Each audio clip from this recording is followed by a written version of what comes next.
Estamos aqui na Livraria Bamboletras. Hoje é dia 5 de novembro do ano de 2022.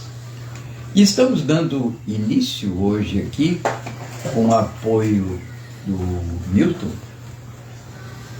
a um encontro com escritores. Esse programa, que deve acontecer todos os meses, iniciando-se hoje, sempre no primeiro sábado de cada mês. Tem o objetivo, sim, de propiciar o encontro de pessoas que queiram conhecer alguns escritores, também de trazê-los à livraria. Com isso valorizamos, esse nosso tempo, de orações laicas, E, portanto, ficamos muito honrados hoje de abrir esse encontro. Lamentavelmente, estamos aqui sem o Milton, porque ele teve uma ligeira indisposição. Me pediu, então, para que o desculpássemos e que o representássemos aqui. Quero agradecer a presença aqui conosco, nessa abertura do encontro com escritores, que está sendo gravada aqui, que vai ao ar pela Rede Soberania, também pelo portal Litoral Norte, pela Cultural FM lá de Torres, e que outro, Celito?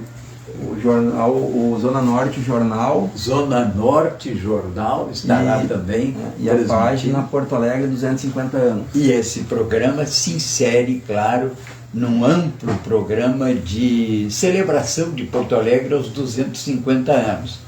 Eu tenho tido a oportunidade de conversar muito aqui com o Celito, do Litoral Norte, e com nosso ex-vereador Adelicel. E estamos com essa página Porto Alegre 250 anos, que foi inaugurada nesse ano, que é uma tentativa de inserir nessa página fatos, eventos e, sobretudo, uma classificação muito original, que é a de referências por data.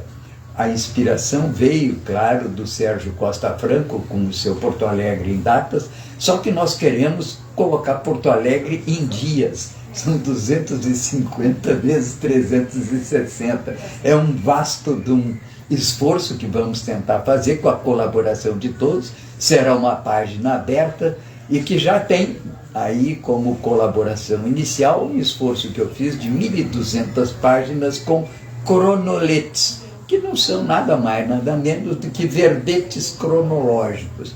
Não sei se a palavra existe, mas já fica consagrada agora, Portanto, queria agradecer muito a presença do Omar, e também aqui, claro, ele conseguiu, nem estava previsto, foi surpresa para nós, receber essa figura extraordinária que está aqui, marcada, na Cantata dos Sete Povos, obra do Raul Elvanger, agora levada ao último filme, já rodado, primeiro capítulo, pelo Omar, que trouxe também para a honra e glória do Rio Grande do Sul e do Brasil o seu filme Palestina no Brasil, um filme que fez grande sucesso. Aqui, dando início hoje... Sem querer interferir, Paulo Tim, o pessoal está perguntando quem está falando. Eu sou Paulo Tim, sou, economista de formação, na verdade já há muito tempo ligado aqui às atividades literárias, culturais. Sou atualmente o diretor-presidente da Rádio Cultural FM em Torres e o coordenador de uma casa do poeta, que é a Casa do Poeta do Vale do Mampituba. E aqui, até mais adiante, vou falar, inclusive, do nosso Farol Literário, que é um evento que sempre fazemos lá. Portanto, muito obrigado aí. Desculpe por não ter me apresentado, é a falta de embocadura, Mas, para começar esse encontro de hoje, eu sei que não vai poder ficar junto conosco, aqui está também a Marinês Bonacina, que é a presidente da Casa do Poeta Latino-Americano, a qual todos nós somos, de certa maneira, afiliados. Eu, da Casa do Poeta do Vale do Mampituba, o Joaquim Monks, que é o coordenador das Casas do Poeta Brasileiro, que é um poeta conhecido em Porto Alegre, Rio Grande do Sul, é membro da Academia Rio Grandense de Letras. E tivemos eu e ele a honra de fazer a apresentação dessa coletânea literária da Capolati, que é a Casa do Poeta Latino-Americano, e organizada pela Inês Bonacina, que está aqui conosco, e ela, então, ela que fez a organização, fizemos o lançamento agora na Feira do Livro, vamos deixar também aqui na livraria, oportunamente, alguns exemplares, caso alguém se interesse, e eu então convido a Marinês, que é a nossa presidente, uma mulher, né? Naturalmente tínhamos que prestigiá-la com a permissão dos nossos dois convidados. Marinês, a tua saudação nesse programa de encontro com escritores aqui, e a tua saudação para a abertura desse programa. Muito boa tarde a todos. É um privilégio estar aqui nesse encontro de escritores, né? Principalmente com todas essas pessoas maravilhosas conhecidas na literatura, no cinema, né? E o Paulo Tchim, enfim, que é presidente de uma casa do poeta, onde agrega todas as nossas casas de poetas, né? Que são 3 casas bases, né? É a Casa do Poeta Rio-Grandense, que está em reconstrução, a Casa do Poeta Brasileiro, que o coordenador é Dr. Joaquim Monques, e a Casa do Poeta Latino-Americano, que estou, logicamente, levando ela, fazendo esses eventos, né? Esse principalmente aqui, que é o segunda coletânea da Casa do Poeta Latino-Americano, que a gente teve os autógrafos no dia 2, na Feira do Livro, né, que reuniu 91 autores, né, e eu acho que assim foi um evento, um marco importante para a nossa literatura, porque ela agregou as 3 casas junto e as outras, que são 77 casas espalhadas nesse Brasil todo. Então, é importantíssimo para a literatura. E um dos passos também importantes que eu gostaria de registrar, né, é que agora no dia 12 do 11, agora de novembro, às 15 horas, nós vamos ter o Encontro Latino-Americano de Casas de Poeta na Assembleia Legislativa esse ano, a partir das 15 horas, onde a gente tem vários presidentes de casas de poetas que vão estar presentes, falando das suas casas em prol da literatura, e nós vamos homenagear um poeta, um escritor vivo.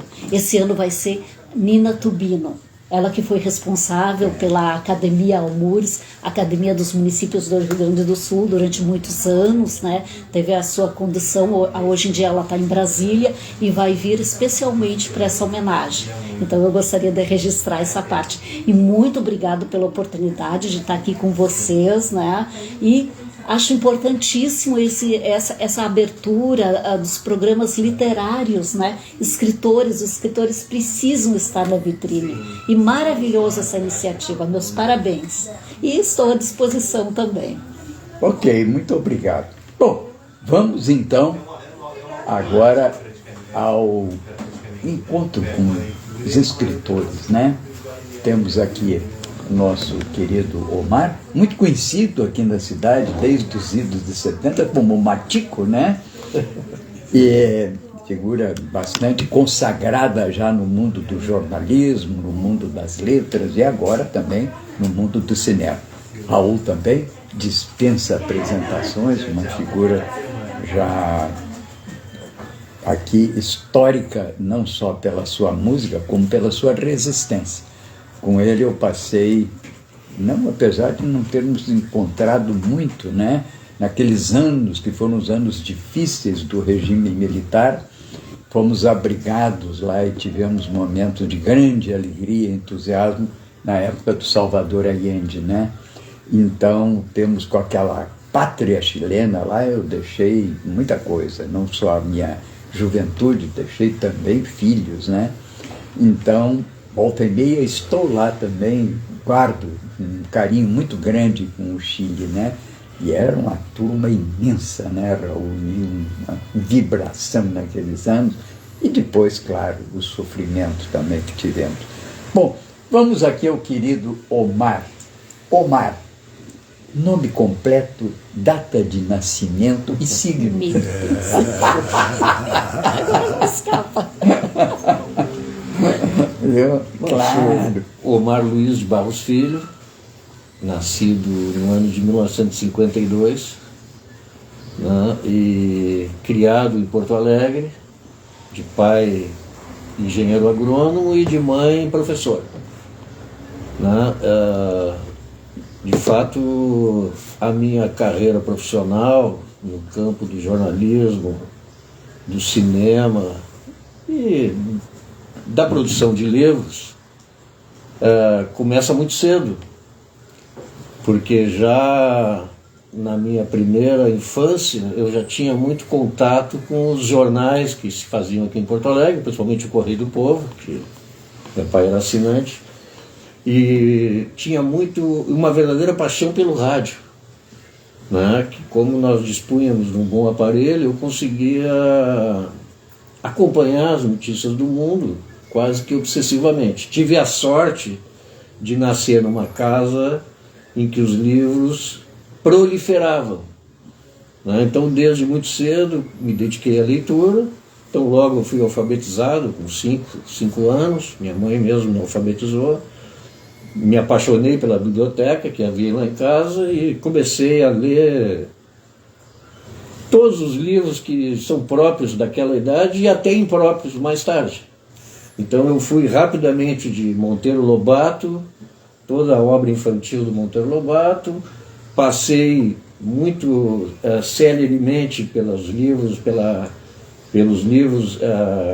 que narravam aventuras, moicanos, piratas, selvagens e tudo mais, viagens, né? E depois, com um certo amadurecimento, acabei encontrando nas prateleiras da minha casa Adelaide Carraro e por que não os grandes escritores eróticos da Europa e dos Estados Unidos, né? Então tudo isso foi formando, digamos, o meu cabedal cultural, né? Me levando, digamos, para um determinado caminho que muito cedo se manifestou. Por exemplo, eu recordo que nós morávamos na Marquês do Pombal quando eu ouvi no rádio a notícia de que o presidente John Kennedy tinha sido assassinado nos Estados Unidos. Eu saí gritando para todo o prédio onde eu morava que o Kennedy estava morto. Foi a primeira vez em que eu fui jornalista na vida. Né? Rádio corredor. Exatamente, com o corredor comprido, eu gritava, mataram o Kennedy, mataram o Kennedy. Então já foi a primeira oportunidade que eu tive de noticiar alguma coisa, né? Logo depois, já estudando no Colégio Rosário, eu recebi uma incumbência de fazer um trabalho para o chamado Grêmio Literário, como nós tínhamos na época, na aula, né? Um dia da semana dedicado à cultura, etc.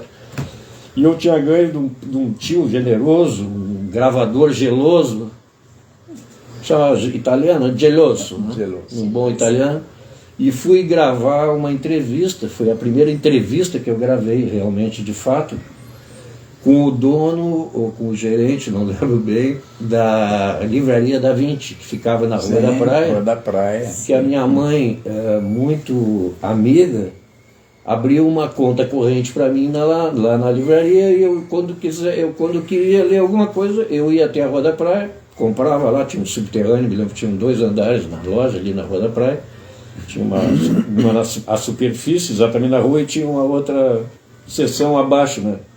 Vendia livros infantis, livros adultos, e eu comprava a minha ração de livros e levava para casa, e a mãe depois ia lá pagar. Eu tinha Copa Franca, imagina, um pirralho, né? Com 12 anos, talvez, e como eu gostava muito da livraria, eu acabei gravando uma entrevista com isso. Você não incorreu naqueles lapsos, né, que a meninada nessa época que não tinha essa conta, às vezes recorria para vergonha, naturalmente. Me lembro de uma época em que o Grego, que era uma figura aqui de Porto Alegre, foi pilhado num flagrante, né, numa livraria. Melhor não comentar, já todos morreram, né? Mas bom, que bom. Que bom saber disso tudo. Essas reminiscências são importantes, porque o camarada não nasce pronto, ele vai se formando, né? E nesse ponto, os livros são muito importantes na formação de um caráter ou de uma personalidade, porque eles nos oferecem todas as alternativas para você ser o homem que puder ser. Né? E você, lendo, você escolhas. pode talvez escolher melhor. Né? E assim, posso dizer que você pegou, quem sabe, já um finzinho de uma época que eu costumo chamar em Porto Alegre de um iluminismo porto-alegrino, que avançou lá pelo meados dos anos 49, um ano importantíssimo aqui em Porto Alegre, que foi a edição em 49 das obras do Érico Veríssimo e do Simões Lopes Neto, que havia recuperado, Carlos Reverbel havia recuperado lá em Pelotas as primeiras edições do final da década de 20, 49, e é também um ano de explosão da importância da editora Globo, que vai projetar a influência de Porto Alegre com grandes tradutores, romancistas, ensaístas, né? E que deixa consagrada a revista do Globo. Sim. E uma outra revista que eu peguei, que era a revista de Província de São Pedro, na qual, imagine, em 1947, o Sartre escrevia na revista Província de São Pedro, claro, pelas mãos do Carlos Reverbel. E isso era marcante, era uma revista que tinha uma influência na época muito grande. Aquela época que vai desembocar numa grande efervescência cultural, inclusive cinematográfica, né? Nos anos 60, claro que com o golpe militar começa a entrar em colapso, né? E você pega exatamente esse período, né? Que foi um período verdadeiramente mágico de Porto Alegre. E que quero crer que está renascendo um pouco esse momento, né? Bom, vamos escutar um pouquinho o nosso Raul Elvanger, que nos deu a honra de estar aqui presente hoje também, né? Eu queria fazer uma pergunta para o Matico, assim, comentasse um pouquinho teu relato, mostrando a relação com o cinema, que é um pouco o objeto do nosso encontro aqui hoje, né? O filme, né? Eu acharia interessante arrematar com... Sem dúvida, sem dúvida. A primeira grande experiência que eu tive com o cinema também foi proporcionada pela minha mãe, Célia, que me levou num festival de cinema expressionista alemão que foi realizado na reitoria da URGS, em plena ditadura.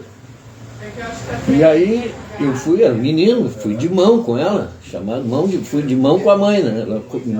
Entramos lá e lá eu pude assistir nesse festival o cinema expressionista, que, para quem não sabe, foi um cinema que, de certa forma, anteviu o surgimento do nazismo na Alemanha. Então, é um cinema feito no pós-guerra, da pós-Primeira Guerra Mundial, e era um cinema extremamente dramático, e eu fiquei muito impressionado com os filmes que eu vi, Gabinete do Dr. Caligari, Dr. Mabuse, Nosferatu, o Vampiro, filmes clássicos, e aquilo me marcou profundamente. Eu fiquei realmente muito impressionado com aquilo e, de certa forma, até abandonei as matinés que eu ia no cinema Colombo, abandonei Tom Jerry e Mickey e passei por essa fase muito rapidamente e comecei de fato, a pretender estudar o cinema com mais profundidade. Eu me lembro que até na livraria Cosmos, né, que tinha aqui em Porto Alegre, que eu frequentava muito também, eu acabei comprando um livro sobre expressionismo alemão e fiz até um trabalho especial para o colégio, lá na minha escola, né, no Rosário, que impressionou muito os colegas com isso, né.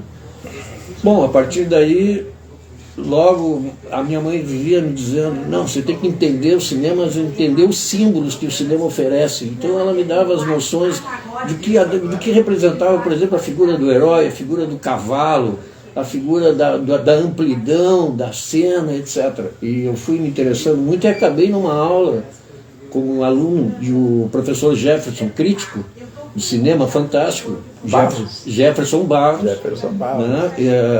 Que foi onde que eu tive realmente as primeiras noções clássicas assim, de como entender o cinema. A partir dali, Eu acabei, por uma questão de oportunidade, acabei entrando no jornalismo e me aprofundei no jornalismo, deixei um pouco a paixão do cinema só para o mero usufruto meu, mas depois, numa determinada circunstância, eu resolvo virar a nota, né, mudo de música e eu vou então aderir ao cinema num momento de crise, em plena guerra na América Central, quando eu estava trabalhando como jornalista, como correspondente no conflito, na Guerra Civil, Guatemala, El Salvador, Nicarágua, Honduras, México, etc. Isso era o meu universo de trabalho e eu vou numa fazenda ocupada pela guerrilha centro-americana, pela guerrilha salvadorenha. Quando chega naquela oportunidade, nós esperando o exército chegar para desocupar a fazenda e iniciar o ataque, etc., chega uma equipe de cinema mexicana, né? E começa ali a rodar um filme sobre o conflito. Eu fui testemunha, então, dessa cena. Era uma equipe comandada por um grande diretor mexicano, que não estava presente, mas tinha mandado a sua equipe produzir o filme lá, e eu fiquei encantado. Pela primeira vez eu vi em campo isso, né? Como fazer um filme, como rodar um documentário, etc. E quando eles foram, eu até tomaram um depoimento meu, quando foram embora, eu pensei, eu vou voltar para o Brasil e vou fazer cinema. Então eu estou aqui, eu hoje trabalho com cinema especificamente, mas depois de ter vivido aquela experiência daquela fazenda ocupada, um cafezal, cafetal, como dizem lá, um cafezal centro-americano, prestes a receber a visita das tropas salvadorenhas, numa situação limite, pesada realmente, né? Mas enfim, eu acabei retomando a minha vida profissional do zero. Voltei para o Brasil e comecei do zero, como se eu não tivesse ainda chegado no topo da profissão do jornalismo, que para mim é sempre correspondente internacional quando ele atinge o máximo, né? Depois daquilo não há mais nada. Muito bem, é uma vida... Que história linda. Povoada de muitas passagens, né? Certamente. Sem dúvida. O jornalismo oferece isso, claro. Raul, mais alguma questão comigo? Não, tá bom. Eu vou me permitir, então, fazer uma pergunta para ele. Claro. Porque foi quando eu soube do Omar, porque quando você veio à tona em Porto Alegre, eu já tinha sido defenestrado, eu acho que você também, né? Porque eu não te conheci nos anos 60. Eu acho que não. Eu não sei. Eu saí de Porto Alegre no final de 69, que eu fui para o Chile. Então, não cheguei a conhecer. Aí eu, sem querer, já na era da internet, um dia eu deparo com alguém que escreveu uma matéria ali sobre o jornal Versus. Para nós aqui de Porto Alegre, que tínhamos vivido os anos 60, esse nome evocava um outro nome, que era o nome do Marcos Ferman, que era o Marcão, grande companheiro nosso, amigo da cidade, e que tinha ido para Porto Alegre, para São Paulo, aí naquele fase difícil, né? E aí eu descubro que ele trabalhou com o Marcão e aí nos conhecemos. E aí gostaria que você falasse um pouco dessa tua convivência com o Marcão. Sim. O que significou naquela época o jornal Versus? Interessante. Eu de fato, eu comecei a trabalhar no jornalismo como repórter nos anos 70. Né, e tive o privilégio de atuar numa das equipes mais importantes aqui do jornalismo nos últimos anos, que é a da equipe da Folha da Manhã, do jornal Folha da Manhã, que é a mesma redação que formou, entre outros tantos, gente de tanto brilho, como, por exemplo, Caco Barcelos, que é talvez um dos grandes jornalistas do Brasil, seguramente é um dos melhores jornalistas do Brasil hoje. Caco Barcelos, Elmar Bones da Costa, Paulo de Tarso Ricordi e outros tantos talentos do jornalismo do Rio Grande do Sul. Eu trabalhei um tempo como repórter, me destaquei de certa forma, mas depois acabei na época em que apareceu o corpo, o assassinato, foi denunciado o assassinato do Herzog, Vladimir Herzog. Eu resolvi, e então o número 1 do Verso tinha saído, o primeiro exemplar do Verso tinha saído em São Paulo. O Marcão me convida para ir trabalhar na equipe. Eu produzo, antes de ir para São Paulo, movido pela questão do Herzog, eu produzo uma grande reportagem intitulada Cidades Mortas, justamente sobre as missões do Rio Grande do Sul, né? Uma espécie de relato. Foi minha primeira reportagem que eu fiz para os Versos, foi justamente relacionado justamente com o tema do Cantata Sete Paus, né? Coisas, né? É o signo. Isso. Então fui com ela, fui com a reportagem escrita na época, papel, escrita datilografada, em papel, me apresentei na redação, a convite do Marcão, assumi a edição do Versus junto com o Marcão. O Versus era de fato um jornal incrível, porque ele propunha uma coisa que profeticamente até ele propôs. O que ele propunha aqui? Que o Brasil se voltasse à cultura e à política da América Latina como um todo, como uma unidade só. Quer dizer, que o jornal editorialmente não aceitava que o Brasil ficasse de costas para a América Latina, negando as suas próprias raízes, sua própria origem, né? E esse era o grande motivo do jornal, a grande razão do jornal existir, a unidade latino-americana. E pregava, o Marcão dizia muito, o Marcão, que era um homem genial, um camarada extremamente sensível, um jornalista mais criativo que eu conheci na minha vida, e emotivo. Ele dizia que nós tínhamos que trabalhar com uma palavra de ordem, que era cultura como forma de ação. Quem fazia cultura era fazer cultura, mas agindo em cima da cultura, não ficar no mero deleite intelectual, cultural, etc. Era uma forma de intervir na realidade e uma possibilidade de mudar, alterar a realidade política que nós vivíamos, então uma ditadura severa, etc.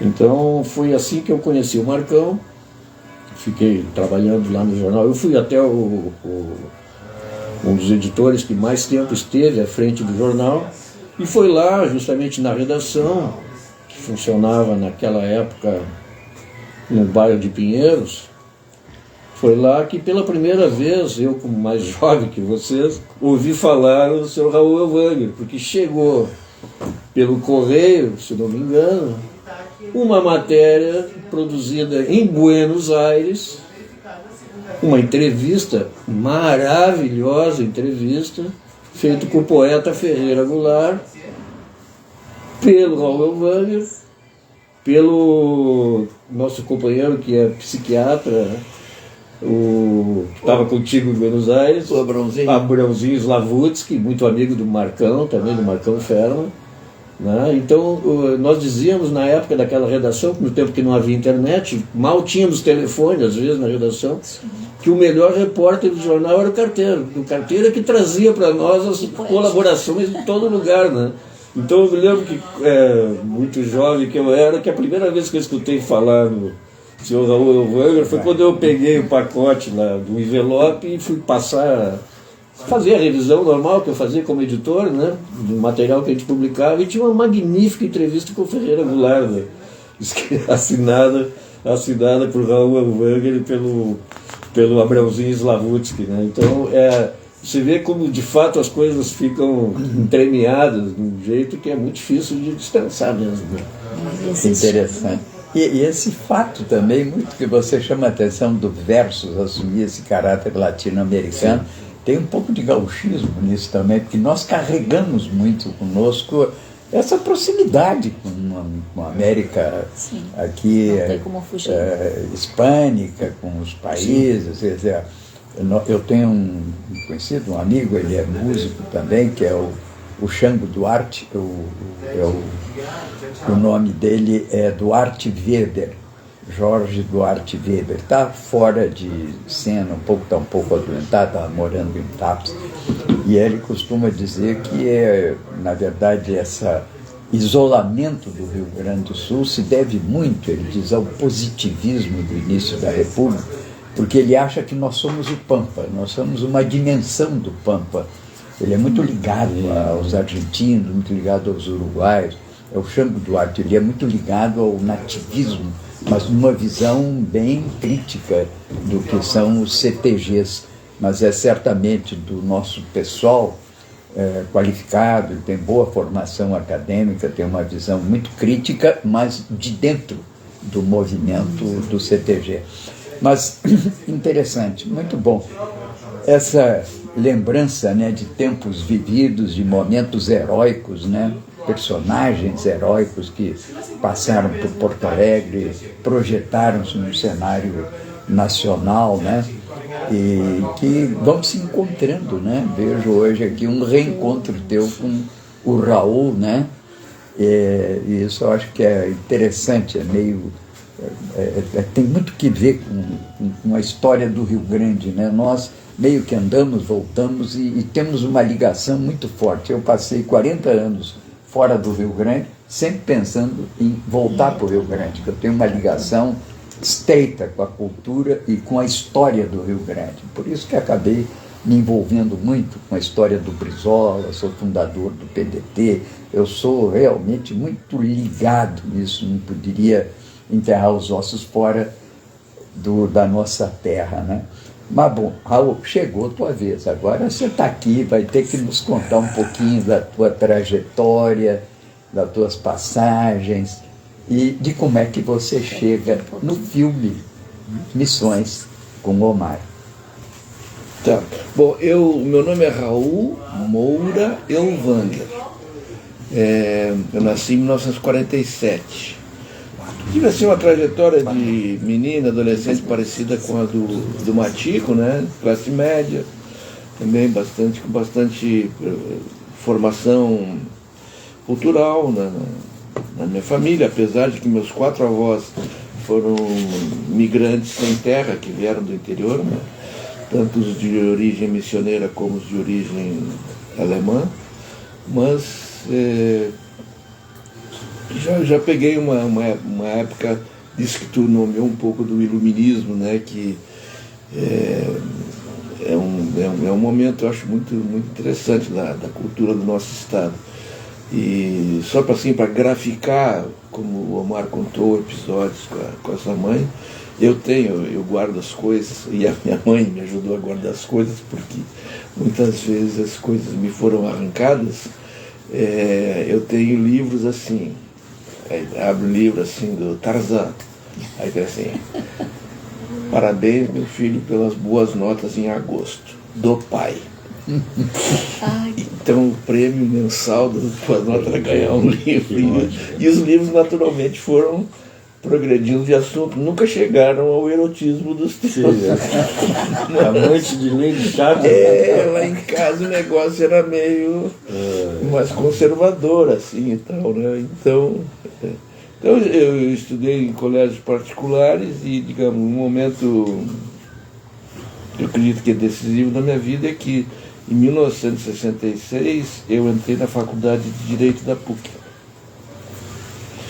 né, com 18 anos. E nesse ano também eu entrei no quartel do CPUF. Então eu fazia o CPUF de madrugada e de manhã até o meio-dia. Depois ia para o centro trabalhar na drogaria do meu pai, que meu pai tinha negócio de farmácia. E de noite ia para a PUC, que era... Ainda peguei um ano aqui no centro, aqui na Independência. Foi o último ano da PUC na Independência. Depois, quando eu entrei no segundo ano, era um negócio que ficava lá no meio do Rio Grande, a tal da PUC, lá no fim de uma avenida que a gente nem sabia o nome, mas era Ipiranga. Os confins da cidade. Então assim, ou era um barro vermelho infernal ou uma poeira vermelha infernal para chegar lá de noite. Mas enfim, e então isso aí para mim foi meu ingresso no movimento estudantil, normal, uma trajetória que praticamente toda a meninada daquela época teve, né? E eu também com esse assunto do quartel, que é uma coisa que me fez refletir, né, sobre aquela vida ali, aquela coisa. Inclusive eu, como disse, eu fui despojar de muitas coisas, inclusive da minha cidadania. Mas uma coisa eles esqueceram de despojar de mim. Eu nunca deixei de ser segundo tenente R2 do Exército Brasileiro. Fui todo o tempo e sou. Porque era lá, tu terminava o negócio, dava um papel lá, porque tu era reservista de CPUR, que não é o RECO, não é o soldado, né? E porque era para o pessoal que estudava. Então, mas ao mesmo tempo, né, nesse meu cronograma, nas 24 horas do dia, tinha mais um período, que era a madrugada. Então, passei alguns anos assim, meio que eu não dormia, entendeu? Porque era quartel, trabalho, faculdade e a malandragem. Né? Começando a tocar violão e tal, rodinha na faculdade de arquitetura, arque-samba, arquivolante. O arque-samba era uma rodinha de violão. Assim. Depois aquilo ficou bom com alguns compositores, compositoras aqui da cidade, universitários e tal. E começou a rodar pela cidade e redundou no Festival da Arquitetura de 68. Festival universitário, primeiro aqui de Porto Alegre, que coincidiu também com o festival, o segundo festival da TV Gaúcha naquele tempo, né? Que era o Sul Brasileiro da Canção. Eu tive músicas lá, coloquei, fui razoavelmente bem aceito, inclusive, assim, começando um pouco com as coincidências, Mati. Quando eu estava no Colégio Anchieta, eu tinha 15 anos, a minha turma fez uma excursão de fim de ano para as missões. Então nós fomos nas missões brasileiras, argentinas, paraguaias e fomos até Assunção, na capital do Paraguai. Podemos imaginar as estradas de terra naquele ano de 64, as balsas. quase tomamos uns flechaços, eu acho. Mas aquilo foi muito impactante para mim, entendeu? A gente parava assim em mosteiros, uma comida bem parca, bem pobre, dos próprios padres jesuítas, né? E aquilo me marcou muito, e eu acredito que lá começou a minha paixão pelo assunto das missões brasileiras, das missões em geral, né? Então, qual é a coincidência? Coincidência é bom, tem essa coincidência. E quando eu estava participando do movimento estudantil, e tocando, e cantando aqui e ali, naquela barafunda, 67, 68, né? O movimento estudantil cresceu muito até levar a pancada do Ato 5, em dezembro de 68.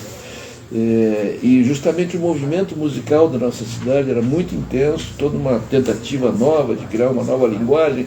A gente tinha entidades, se reunia no clube de cultura, se reunia nas faculdades, contratavam pequenos shows da gente, a gente ganhava uns pilas, ou tocava pelo prazer de tocar.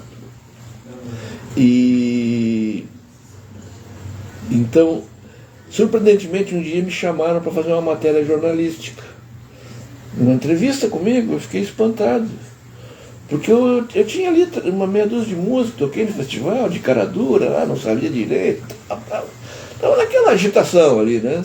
Não tinha uma pretensão, não. Eu tinha boa formação musical, porque desde que eu nasci, a música teve na minha volta com a família, com a escola, inclusive com estudos formais no Instituto de Artes. Quando era criança, eu estudei no Instituto de Artes da URGS, aqui na Senhor dos Passos. Pegava o bonde, auxiliadora. Eu gostava mais de pegar o bonde do que ir para aula. A pegada do bonde, andar de pé ali era o máximo, né? Aquela porta aberta ali. E então disse, não, tu vai ali assim na rua 7 de setembro, ali assim no Mertal, no segundo andar. E eu fui e fiz uma entrevista, fui entrevistado e saiu no jornal a minha foto, a entrevista. E quem foi o repórter? Marcos Serbo. Está te fechando né? A primeira entrevista que eu fiz. Bom, aí a partir disso, depois já em Porto Alegre, em 68, eu ingressei em grupos clandestinos, proibidos naquele momento, né? Alguns grupos ligados à chamada luta armada. Fiquei 2 anos em clandestinidade dentro do Brasil, fui condenado pela Lei de Segurança Nacional, fui ao exílio no Chile, como tu relataste. Lá tivemos uma vida maravilhosa, que culmina dramaticamente com mais um golpe de Estado, né? Onde tive a minha residência invadida na primeira noite, né? Fiquei com a roupa do corpo, Meu amigo de residência foi para o Estádio Nacional, sequestrado. Ali passei para a Argentina, onde voltei a encontrar vários companheiros do movimento estudantil daqui. Todos da medicina, que faziam residência psicoanalítica lá. Todos faziam residência psicoanalítica. E um deles era justamente o Abrãozinho, né? Que eu encontrei lá, que, digamos assim, nem era meu amigo daqui, era conhecido daquela balbúrdia que a gente fazia aqui, mas lá nos tornamos grandes amigos. Assim, eu tinha 3 turmas em Buenos Aires, uma delas era a turma que a gente chamava Os Psicão, porque eram uns 20, 25 jovens homens e mulheres de Pelotas, da UFSC também, da URSS, que faziam a formação psicanalítica em Buenos Aires, que era naquele tempo a Meca, uma das 3 capitais mundiais da psicanálise, né? Então, justamente lá, outra turma que eu tinha, a turma uma pequena turma de antigos exilados, participava o Ferreira Goulart, que naquele tempo era um cara, ele é um cara brilhante, um poeta brilhante, um conversador extraordinário, um humanista. E então nós fizemos essa entrevista e mandamos para o Verso. Eu fiz outra também, da qual me orgulho muito, com o Alfredo Citarrosa, que é um grande músico, grande compositor. Ainda tens essas entrevistas por acaso? Tem a coleção completa do Versos agora digitalizada. E essa também tá. O título eu lembro, Ade Salambrara. E eu que dei esse título. Esse eu não me lembro do título. Então, tinha a Breccia em Montevidéu, tinha a Marcha na Argentina, Marcha, né, do Galeano, aquelas turmas. Crisis. Do Galeano era Crisis. E o Verso no Brasil. Então, esse Cone Sul tinha uma identidade que se manifestava, inclusive impactava muito, que era a linguagem gráfica, que dos 3 era completamente revolucionária, linda, bacana, nova, moderna, atraente. Então, aí também, mais uma vez, reencontrei, mandei, e foi justamente através do Abrãozinho, que é primo do Marcão. Aí na colônia judaica eles eram primos ali, não sei bem por qual lado, e então aí... Mas eu não sabia do Matico, até aí eu tô Matico fora, tô zerado. Então foi isso. Depois eu vim para cá, acabei voltando para o Brasil antes da anistia. Teve novo golpe de Estado na Argentina também, né? Continua. E vim para cá, fui preso aqui, ou digamos, fui sequestrado, porque fui preso sem mandato judicial aqui na João Pessoa. E depois segui minha carreira musical, morei em São Paulo, morei no Rio, comecei a gravar discos, sempre participando de movimentos de solidariedade social, política, latino-americana, ou de festivais latino-americanos. E, digamos, passou por diversas peripécias que eu não tenho condição agora de concatená-las assim, né? Nos últimos anos. Mas não passou por Rondônia, né? Não me lembro. Mas Matico passou. Passou. Ainda tem essa passagem. As raízes latino-americanas uma coisa que eu também passei por Rondônia, essas coisas que nessas andanças nossas muitos por aí. anos na fronteira com a Bolívia, exatamente, Brasil com a Bolívia. Então, de vários anos para cá, eu estou radicado em Porto Alegre e continuo produzindo meus discos, gravando e tocando e participando, e tendo alguma presença nos movimentos políticos, pela democracia, pela liberdade, certas minorias, enfim.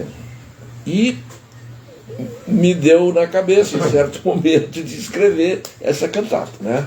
Isso está muito influenciado por uma tradição que tem no Chile, na Argentina, especialmente, das missas de cantata. Santa Maria de Quique, lembra? Cantata Santa Maria de Quique, Cantata de la Semilla, a Missa Crioja, do Ariel Ramírez, Luiz Adves, Tejada Gomes, enfim, é uma tradição que vem. Tem outras também, existe uma missa gaúcha aqui do Padre Arupi, eu gostava muito da Missa Luba, eu sempre gostei de canto gregoriano, evidentemente. E então me atrevi a fazer isso aí, que eu acho que o Matico vai ter que falar do filme agora, né, que eu acho que mais o foco aqui é o filme. Eu só queria dizer que em relação ao teu comentário, que eu, digamos, nesse périplo assim, pela América Latina, eu percebi que eu era absolutamente ignorante da América Latina. Não sabia, era nada. Né? Nada, é uma coisa que cada vez se confirma mais, porque cada vez estão aparecendo mais coisas. Eu chego a dizer que a gente não sabe nada nem do Rio Grande do Sul. Né? Por exemplo, a guerra entre Espanha e Portugal entre 1763 e 1777 foi travada aqui na beira do Rio Guaíba, na frente de uma capitalzinha nova, que tinha 5 anos, que era Porto Alegre. Não, foi criada no meio desse período. Ali era Espanha, em Guaíba ficava o Império Habsburgo espanhol, que ia até Rio Grande. E o nosso aqui, o Império Português, se estendia de Porto Alegre, Tramandaí, Bujuru e São José do Norte. Então era um quarto do que é hoje o Rio Grande do Sul, rigorosamente um quarto, mais ou menos. Não dava isso, né? Não dava. Porque daqui pegava o mar, pegava a laguna, Torres. Era o acesso ao mar, na verdade. Mas, então, foi um privilégio para mim ter vivido no Uruguai, na Argentina, no Chile, e também muitos meses no Uruguai, depois conhecido outros países, já tocando como músico, porque me permitiu acessar essa riqueza cultural, né? Um escritor como Arguedas, como Carlos Fuentes, uma compositora como Matilde Casasola, como Crispo Luganda. Eu estou falando só esses nomes assim, porque não são os conhecidos, tá? Camilo de Souza, claro. Pablo Neruda, Pablo tá bem? Assim, é um mundo, é um universo, é uma riqueza cultural. A Universidade de São Marcos foi fundada em 1540, na subcapital do vice-reino de Lima, né? No Brasil aqui foi... Concepción é 1500 e pouco também, não é? Não sei, eu acho que não. Mas é muito antigo. Eu estudei lá, aliás, eu morei lá. Concepción. Quando eu cheguei no Chile, fui morar em Concepción. Então, no Brasil aqui praticamente ficou proibido ter universidade, faculdade, 3, 4 séculos, né? Então, isso redunda até hoje, né? Somando com o assunto da escravidão, temos um começo de uma outra conversa sobre o nosso país. Tá, eu vou parar por aqui. A long journey, como dizem os americanos, né? Mas vamos ao filme, então. Lições. Data importante, 3 de maio de 1626, Roque Gonzalez funda a colônia de São Nicolau.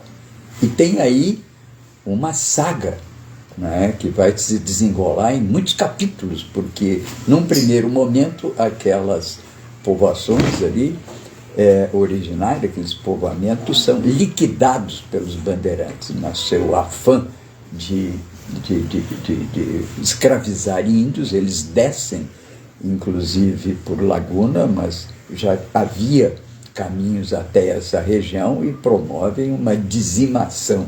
Esse foi a primeira grande barbárie genocida que ocorre ali, se não estou enganado. Bom, mas eles voltaram à carga e aí voltam com as ditas missões jesuíticas, que aí já é um outro capítulo, já depois de 1650, né? E que vai até as guerras guaraníticas de importância fundamental. Vamos então ao filme, Martim. Como é que foi, como está, quais as perspectivas? Tinha tinha encerrado a etapa de produção, divulgação do filme A Palestina Brasileira, que eu rodei aqui no Rio Grande do Sul e no Oriente Médio. Estava assim naquela fase de recuperando as energias, né? Quando a gente faz um filme desse, a gente sai meio seco, assim, em termos de ideia, mesmo com muitos projetos na gaveta que você tem e tal, mas você fica meio imobilizado nesse período, uns 2, 3 anos. O Paulo de Tarso Ricordi, um amigo que nós temos, companheiro do Raul, meu companheiro também de redação, Folha da Manhã, etc., uma pessoa que eu sempre tive um ótimo relacionamento, me pergunta, vem cá, você não gostaria de fazer um filme sobre as músicas do Raul e tal, sobre as missões? Eu pensei, quem sabe, vamos ver que músicas são essas, né? E aí marcamos um encontro, fui na casa do Raul me apresentou as músicas belíssimas, eu dei um nó na cabeça, porque eu nunca tinha feito um musical antes, né? Tinha utilizado de músicas, mas não um filme.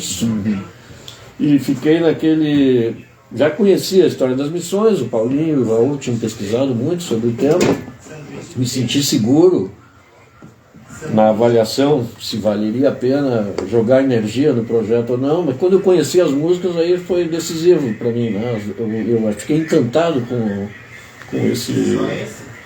essa obra que ele construiu, 12 músicas sobre as missões, sobre a saga Guarani no mundo no relacionamento com o mundo cristão, trazido pelos jesuítas para cá. 12 canções, cada uma num gênero diferente. Uma obra riquíssima, né? Uma obra riquíssima.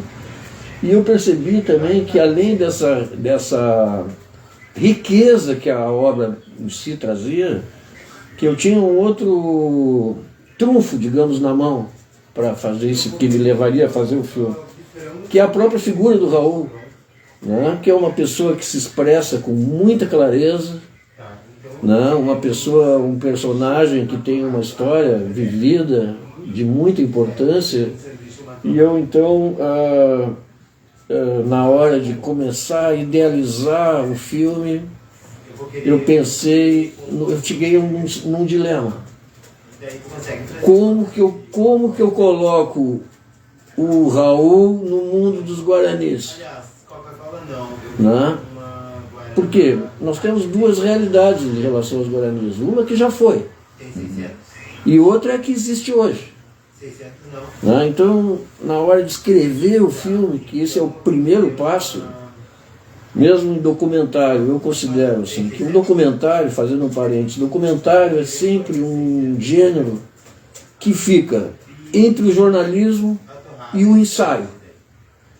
Né? O documentário ele tem que, de certa forma, usar a linguagem jornalística, que hoje eu domino, pelos tantos anos de profissão, 50 anos de profissão, e o ensaio, mas sem se tornar pesado, desagradável, cansativo, como é um ensaio universitário, acadêmico, porque também não pode fazer um filme acadêmico, senão ninguém vai ver o filme.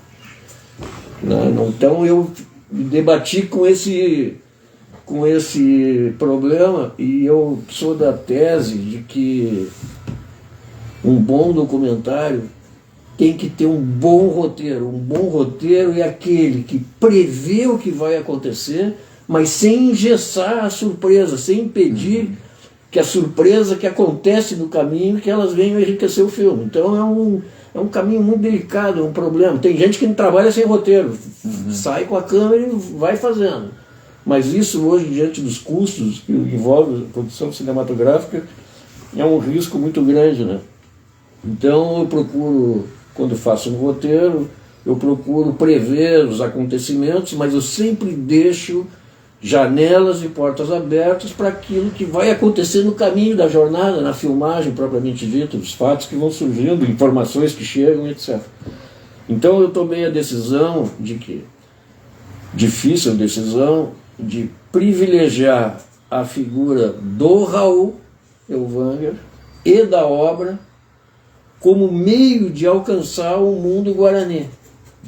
Então, quem é o narrador, quem é o contador da história, quem é o cantador da história? É o Raul. Então o Raul vai narrando o filme, o Raul é o ponto de contato entre todas as realidades que nós encontramos nesse primeiro episódio, que já está pronto, que é o Cantata Sete Povos, episódio 1, né? Já temos o contrato assinado para a realização do episódio 2, em breve estaremos em produção. E no roteiro original nós temos previsto filmagens no Paraguai e na Argentina também.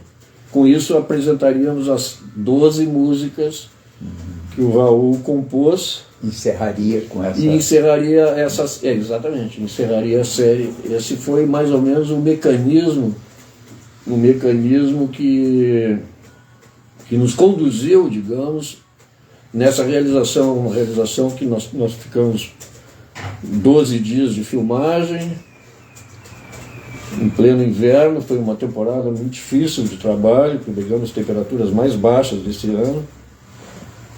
Depois um período de montagem, um período de gravação, etc. Todo o período de finalização, que sempre é muito cansativo, muito doloroso, mas é importante porque o filme muda. Tudo aquilo que foi filmado na sala de edição, ele muda tudo, porque aí vem uma nova, é um novo filme que nasce, né? É quase como uma borboleta, né? Sai de um casulo e depois, quando você vê, você tem um filme se transforma completamente. Aquilo que está no papel escrito, já quando chega lá na sala de edição já muda a ordem, muda isso, muda aquilo.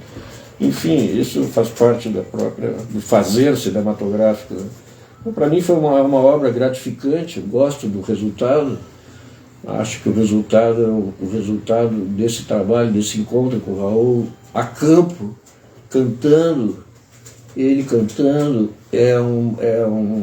gerou um filme assim, extremamente delicado, né? Um filme delicado, um filme carinhoso, um bonito, belo filme, um belíssimo filme. A participação do Raul é determinante, decisiva no trabalho, na qualidade do trabalho, né? Isso é como início de... Bom, que maravilha. E, de certa maneira, isso é uma espécie de retorno do Rio Grande às suas origens mais remotas, né? Porque é ali um processo interessantíssimo que se dá numa época em que Portugal começa a ocupação, quando Portugal ainda pertence à Espanha, que foi período 1580-1640, né?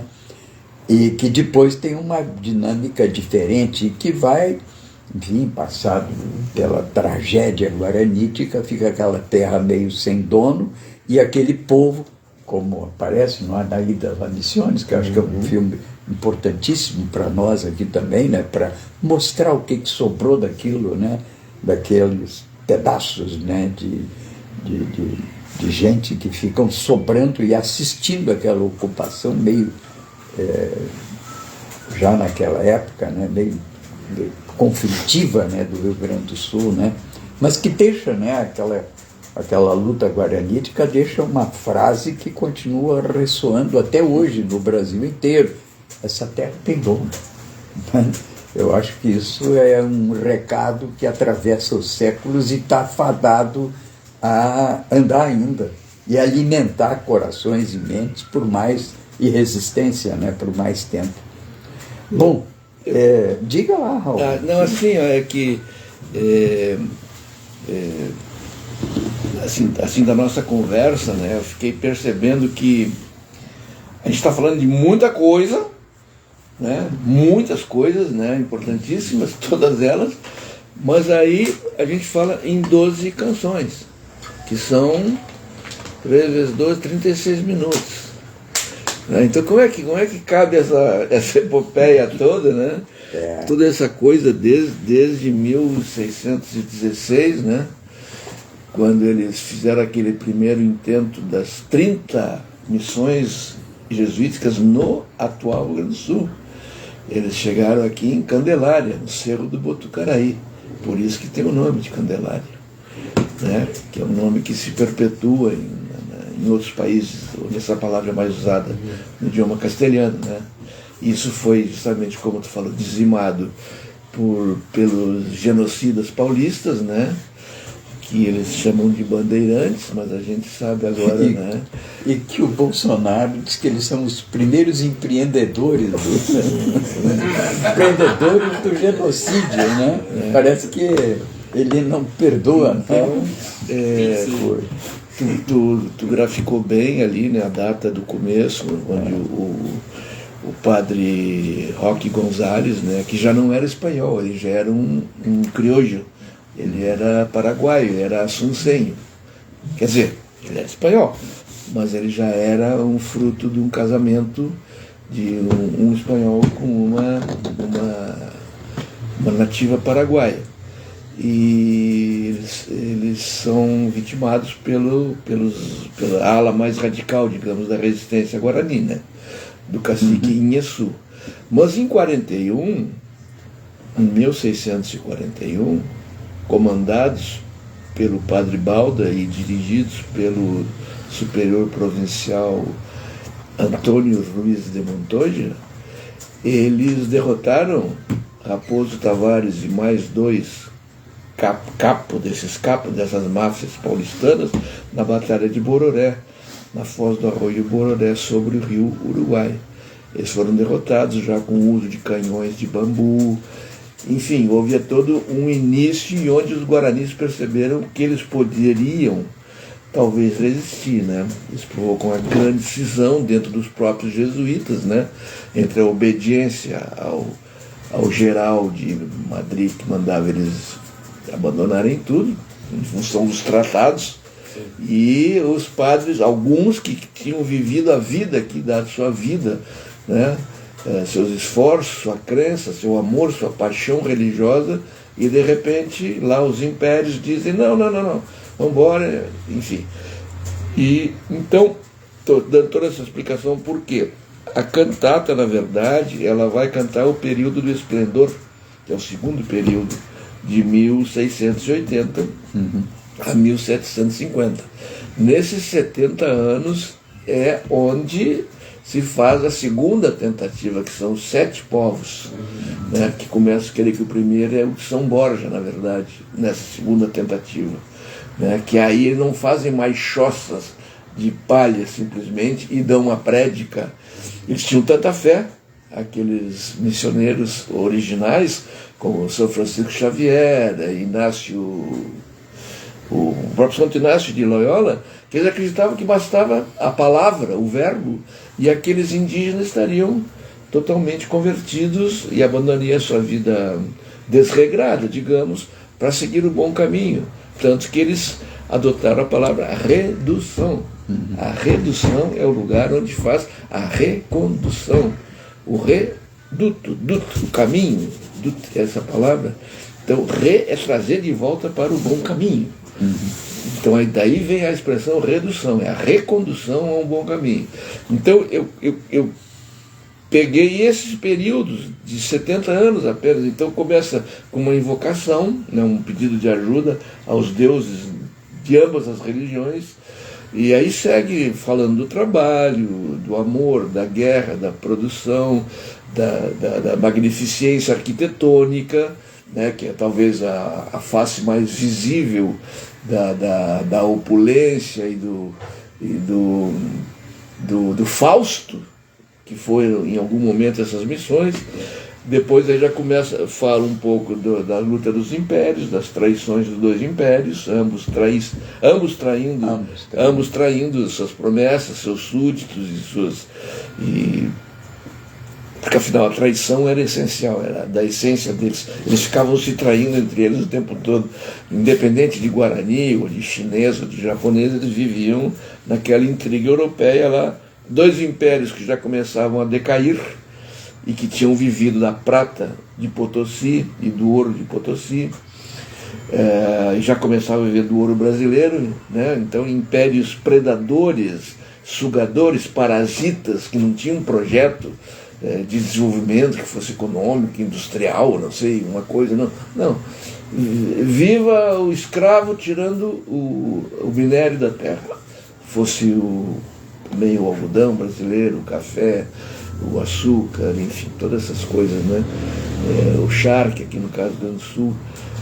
Então, esses 70 anos que vão culminar na traição dos palácios. Aí tem o Requiem, né, que está bem inspirado na música religiosa, praticamente. E, finalmente, a Batalha de Caiboté. Depois tem o Brado Guarani e chega a culminar. Então, por felicidade, ficaram como 12 quadros sucessivos. Cada música tem sua autonomia, dá para ouvir, é agradável, é interessante, faz sentido o que se diz, mas elas vão se amarrando, vão indo, isso dentro do filme do da maneira como o Matico já encadeou esses primeiros episódios que a gente fez, vai ficando...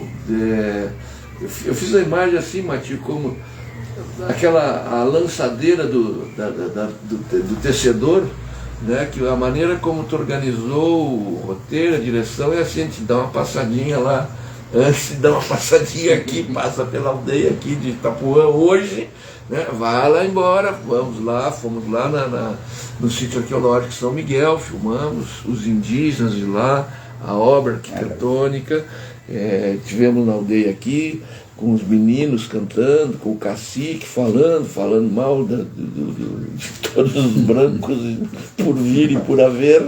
Uma guerra que não acaba, né?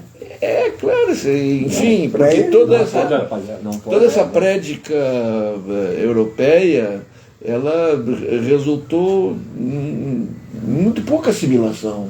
Eles não se tornaram, na verdade, católicos, não se tornaram monogâmicos, acho que já hoje abandonaram a antropofagia, né? Não se tornaram, como é que eu vou dizer, zero de sentimento como súdito de Espanha ou súdito de Portugal, enfim, nada, eles ficaram a vida dele e foram sendo maltratados, pisoteados, quebrados, adoecidos, mortos, assassinados, conforme foram esses impérios vivendo a loucura deles, né? Como eu relatei antes, Porto Alegre é fundado em 52, o Tratado de Madrid, que é mais um troca-troca, é de 50. E esse foi o mais estratégico. E ele é revogado em 61 pelo do Pardo, que é revogado em 77 pelo Santo Ildefonso. Aí chega o período onde a Espanha desiste desse Rio Grande do Sul e deixa os portugueses avançarem dos campos de Viamão para dentro do estado, indo até a borda do Rio Uruguai, criando a fronteira que se tem até hoje, né? Aqui, né? Então, Porto Alegre, nossa belíssima Porto Alegre, que nós estamos aqui a 400 metros da água. Estamos na fronteira, né? Era no meio do rio a fronteira. Ali era dos impérios, dos Habsburgo e dos Orleans e Bragança. Não era pouca coisa. Guerrearam 14 anos no Rio Grande do Sul com exércitos que chegaram a ter 15 mil tropas europeias, trazidas da Europa, frotas de 25 galeões, caravelas e aqueles nomes que tinha, aqueles barcos lá que eu não lembro de memória, para combater aqui, atirado nas areias da Praia do Rio Grande, da Ilha do Totorama, em São José do Norte, com o vento sul batendo aí, e a areia do mar comendo ali, o vento carpinteiro que eles chamavam. O esforço das províncias de Minas Gerais, Rio de Janeiro e Pernambuco em armas, dinheiro, pessoas, mantimentos, porque aqui não tinha isso, aqui não existia, não era nada. Então toda a guerra era travada num lugar que era nada. Não tinha uma produção econômica, recém tinham começado as Sesmarias, Jerônimo de Ornelas teve a dele em 32, aqui onde nós estamos olhando. Aqui nessa várzea aqui de Porto Alegre, nesse lugar aqui era Sesmaria. Entendeu? E a cidade é transferida de Viamão para cá em 50 anos, no meio da guerra. Então, é todo um período que, voltando um pouco na nossa conversa, é muito necessário que seja conhecido. Eu vou me alargar, falar só um pouquinho mais sobre o seguinte, que, digamos, meu interesse nasceu muito porque eu fiquei sempre muito confuso com a história do Rio Grande do Sul. Eu nunca entendi aquela história que tem toda uma vertente que foi predominante até a minha adolescência, desses historiadores aqui que diz assim, não, o Rio Grande do Sul começou quando Portugal tomou conta aqui, bom, digamos com Porto Alegre, né? Ou com o Rio Grande, um pouco antes, em 37, lá não sei que ano bem foi o Rio Grande. Antes aqui não havia nada, porque aqui não era Brasil, eu digo, mas e as populações que moravam aqui, o que eram? Como é que nós encaixamos isso dentro da história? Como é que eu sei que eu tenho ancestros guaranis e como é que eu vou dizer que eu não tenho? Da onde que meus avós missioneiros têm aquele aspecto, inclusive o aspecto físico? Como é que eles são assim? Basta andar na rua para ver aqui a quantidade de imagens indígenas tem aqui, como tem de negros também, figuras, biotipos, né? Então aquilo não encaixava nada, é uma historiografia assim lusófila, né? Inclusive, isso começa com Aurélio Porto, começam a vir as dúvidas, e vão indo e desabrocham. Hoje tem um belíssimo leque de investigadores, na academia principalmente, que fizeram picadinho dessa teoria, mas fizeram picadinho. Né? Por exemplo, Rafael Pinto Bandeira, que é um dos grandes tomadores das missões, ele falava Guarani, ele se criou com os Guaranis, e as 9 filhas deles eram filhas de uma Índia Guarani. Aí ele é branco, bacana, bonito, é o nome da rua ali do lado da Santa Casa. Entendeu? Para que mentir? Qual é o problema de que ele... Tanto que ele não tem descendentes homens. Ele só teve filhas mulheres. Esse o Rafael Pinto Bandeira, cujo pai era português ainda, era açoriano. Ganhou uma Cismaria ali no Camaquã. E ele ganhou aqui a Cismaria, que é Canoas hoje. Então esse cara, eu não sei por que suprematismo é esse? É a ideia da branquitude, da pureza racial. Tudo começou com o descobrimento do Brasil. Que descobrimento? Não, tá. Então, eu vi, nos 500 anos do Brasil, eu vi uma charte muito bem feita, aliás. Apareciam 2 índiozinhos assim atrás de uma pedra, chegando às caravelas, e um disse para o outro assim: "Xiii, nos descobriram." Ou seja, isso. Um pouco antes de começar a rodar o filme, já às vésperas da produção, já estava tudo planejado, eu conversei com um historiador aqui de Porto Alegre, e disse para ele: vou fazer um documentário sobre a obra do Raul, voltada aos Guaranis. E desse historiador eu ouvi a seguinte observação: esquece, Elmar, os Guaranis não existem mais, eles já deixaram a nossa existência, eles não estão mais no planeta, esses que estão aí não são Guaranis. Já não resta sinal deles na face da Terra. Então, durante a realização, nós conversamos, Raul e eu conversamos com o historiador Talgolin e com o etnoarqueólogo Catafesto, né, que nos falaram, então, no filme, o filme registra a opinião deles, de que sim, existe toda uma política, existiu durante séculos, mas uma política de apagamento do genocídio, do esquecimento desse genocídio. É o que o Raul, de certa forma, está noticiando, ao dizer que a historiografia não registra de fato as coisas tal como aconteceram. Né? Isso é tão interessante que, passados séculos e anos, eu morei muitos anos em Brasília e me chamava muito a atenção que ali na Praça dos Três Poderes tem o discurso do Juscelino quando chega a Brasília. E é gozado que é o mesmo discurso, que diz que do alto desse planalto vislumbro que aqui o primeiro gesto da civilização. Isso era 1950 e... Não, ele inaugurou em 59. Em 59, foi o último ano que ele passou, em 60 já entra. Na verdade, o país ali, a tradição guiana, e para voltar até atrás, a presença indígena daquela região é sentida até hoje. Claro. Então, mas essa visão do progressismo, muitas vezes até supremacismo, muitas vezes até que contamina parte do pensamento progressista, que se alça uma posição de direito a colocar, digamos assim, mais uma pedra, digamos, aquele passado que é...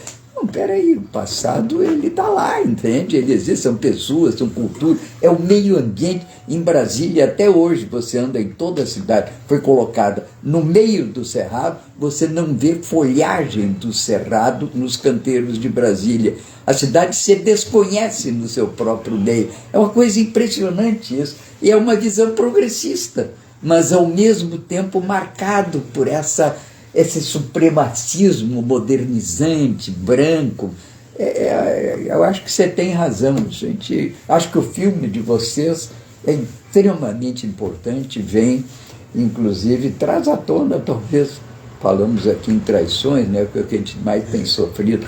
As guerras guaraníticas, elas passaram por um momento de traição incrível, porque tem um tratado que foi escrito, inclusive em língua guarani, língua tapa. Uma paz assinada?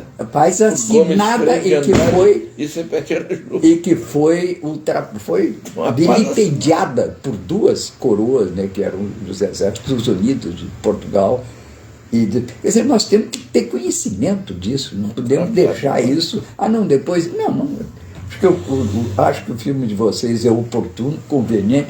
Agora que nós estamos vivendo, a meu jeito, uma espécie de segunda redemocratização, né?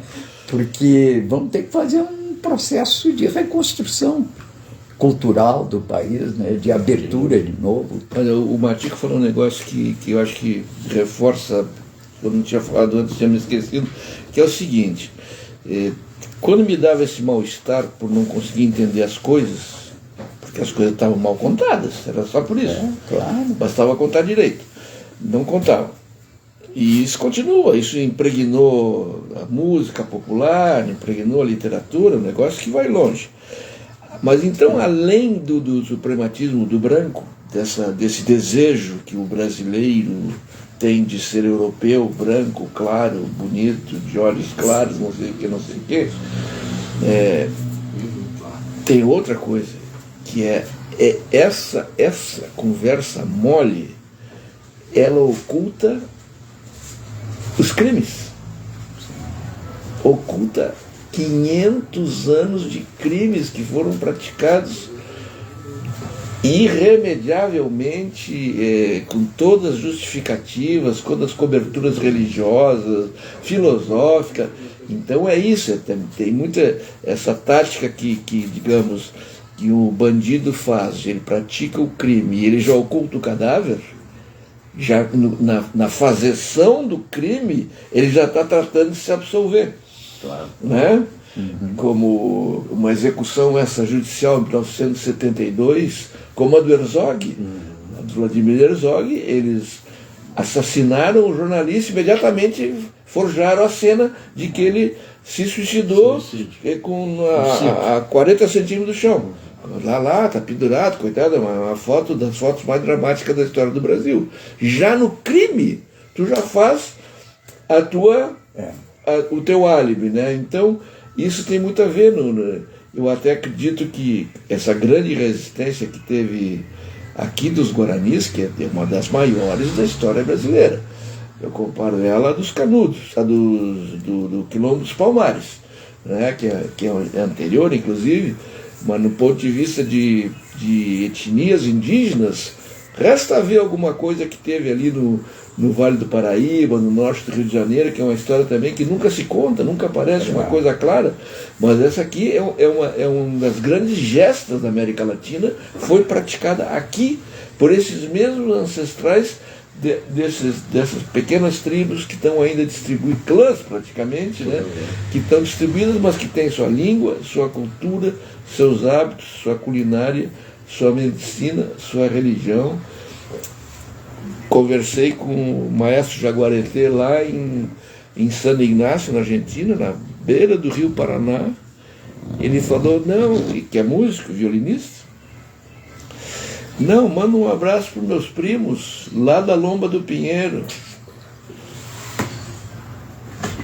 Digo, o Célio e o Sérgio, que são músicos, o Célio e o Sérgio. Jaguareté, tu está me enganando, Jaguareté. Cheguei aqui, fui tocar no Dia dos Direitos Humanos na Praia da Matriz, apareceram o grupo dos cantores e o violinista e o violeiro.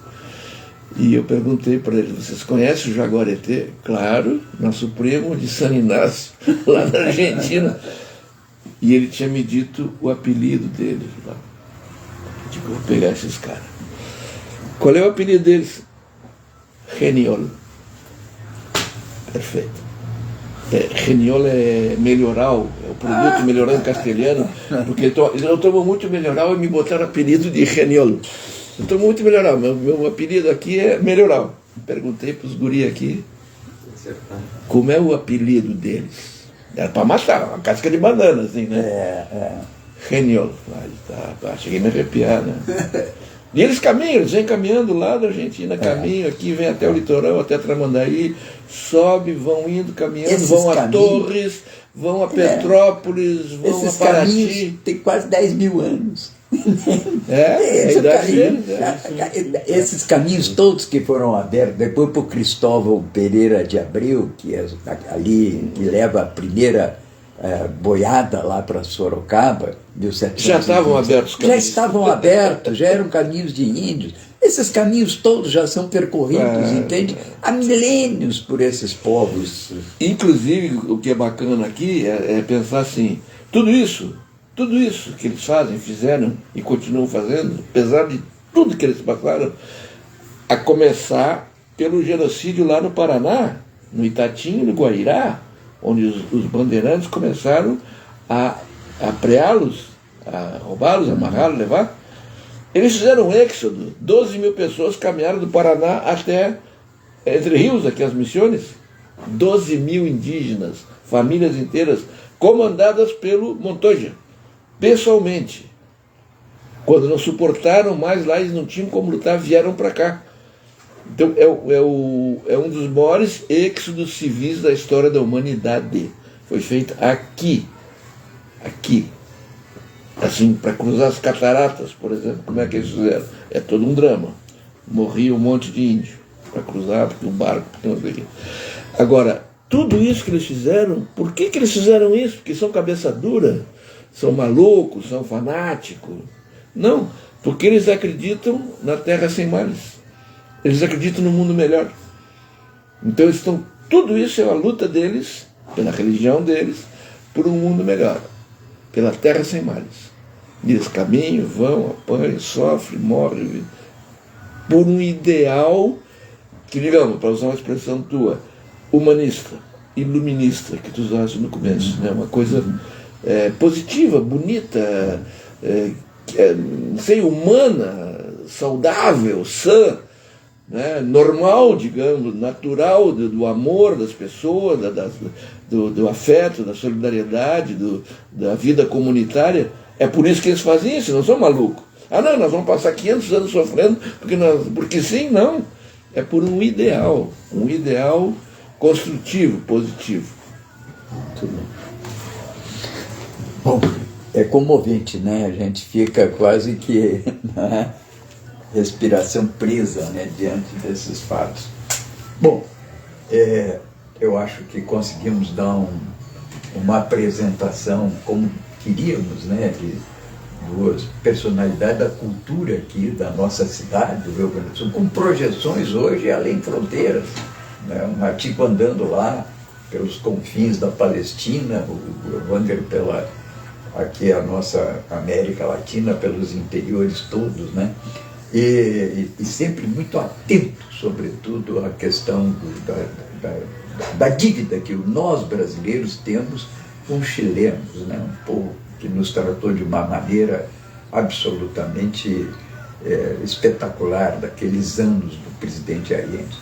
Bem, esse era o nosso objetivo. Eu passo aqui para o Matico, então, para o Raul, se quiserem deixar algum recado, ou se ele, você não, ia falar. É só porque assim, a gente já passou de 1.500 pessoas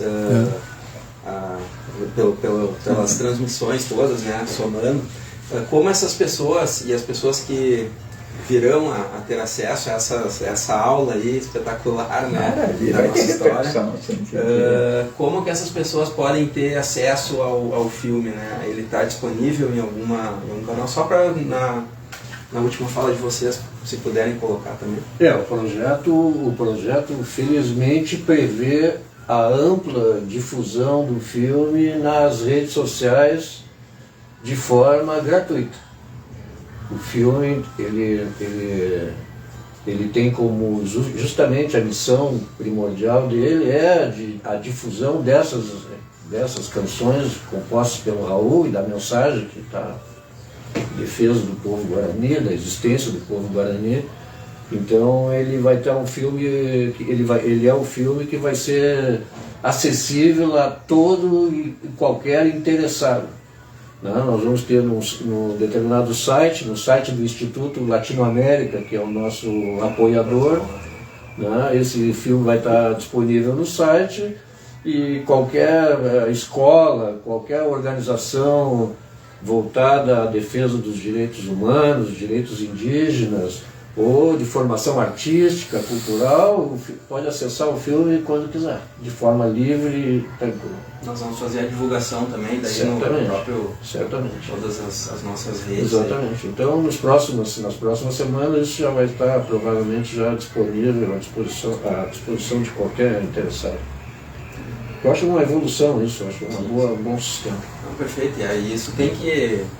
Quanto mais estiver disponível, assim, melhor, né? Porque essa história aí, ela como o trabalho que a gente está fazendo junto ali com o Paulo, que é os Chronolex, né? As pessoas vão partindo e a história toda vai partindo com eles, né? E é por isso que a gente está nesse processo aí. Muito bem, tuas impressões então desse nosso encontro? Eu acho encantador, foram momentos encantadores aqui com a presença, com a companhia de vocês. E gostei muito do ambiente também aqui da Bamboletas, né? Me parece um ambiente belíssimo, um lugar adequado para esse tipo de encontro, de evento. Enfim, eu estou feliz. Eu disse que iria comemorar aqui também a vitória do Lula, né? Nós conversamos sobre isso. Né? Claro. Eu não quero deixar passar em branco que nós vivenciamos anos muito difíceis, né? Mas acho que essa primeira grande batalha está resolvida. Agora vai depender muito da nossa própria capacidade, organização e mobilização para manter essa vitória segura, né? E estabelecer novos parâmetros para um país que estava totalmente desregrado, né? Afundando no fascismo. Eu acho que uma experiência que eu não quero que meus filhos e meus netos vivenciem, né? Acho que nenhum povo merece viver um pesadelo do nazifascismo. Eu acho que por enquanto nós estamos já com menos risco de... Mas vai depender muito da nossa própria prática, né? Sem dúvida, sem dúvida. Raul, tuas impressões do nosso encontro, tua saudação aí aos nossos internautas que nos escutam, que nos escutarão também, porque isso fica, né? Fica aí rodando, né? Eu queria agradecer o convite, né? E felicitar pela produção, pelo ambiente cálido aqui que se formou, graças a vocês e ao Matico também. E desejar sucesso, né, nos projetos do programa, no projeto desse programa mensal e nos demais projetos. E felicitar o Matico, né, pelo trabalho dele. Aqui não é troca de figurinha lambida, né? Realmente é um grande esforço, eu percebo, não vou me estender nisso aqui, mas é uma grande performance em busca também de um sonho sem males, que ele tem dele, eu tenho o meu, todos nós temos o nosso. O Guarani tem o deles, e no caso, pegando um pouco o final do que o Matico disse sobre os tempos atuais, justamente vai depender dessa junção, dessa mistura, dessa solidificação de boas intenções, que o Brasil possa transitar um futuro primeiro mais tranquilo, e segundo mais construtivo, com mais qualidade de vida, com justiça social, enfim, todos aqueles sonhos que sempre uma parte da sociedade vem sonhando no Brasil, e sempre há um avanço, há um recuo, mas, bom, se hace caminho al andar. Isso aí, caminante. Francisco Machado, muito bem. Bom, vamos. O pessoal está perguntando aqui, Paulo Tim, se pode vir aqui no próximo evento e quando será? Será no primeiro sábado de dezembro, e o nosso convidado já definido, é o próprio Adeli, não vai? Não acertamos que seria o Adeli, né, Celino? Acho que veio o Adeli, daí a gente vai ver mais alguém também. Exatamente, se puder trazemos até mais alguém. Será no primeiro sábado de dezembro, e assim pretendemos fazer todos os meses, ficam todos convidados aqui, portanto. Queria aqui agradecer a Bamboletras, que participa conosco desse evento, cedendo esse espaço, ao Milton Ribeiro, em especial agradecer aqui ao Luiz Miller, Rede Soberania, ao Cielito, também pelo Litoral Norte, todas as outras plataformas que estão aqui nos acompanhando, e fica esse programa gravado no YouTube, né? Aqueles que desejarem, também nas plataformas do Facebook, do Soberania, também da Rádio Cultural FM de Torres. Muito agradecido, e queria, aproveitando essas palavras finais do Matico, vamos oferecer esse primeiro encontro, essa grande vitória do povo brasileiro, difícil. Não foi uma vitória de duas opções políticas, dois candidatos, dois partidos. Foi uma opção histórica pela democracia, e que o povo teve que enfrentar uma máquina infernal que se montou nesse país para liquidar o projeto democrático e constitucional do país. Portanto, eu acho que devemos reconhecer a importância do povo brasileiro, e dedicamos esse início de programa Porto Alegre 250 anos, encontro com os escritores, ao povo brasileiro por essa vitória. Muito obrigado a todos, e até o primeiro sábado de dezembro. Grato a todos. Perfeito.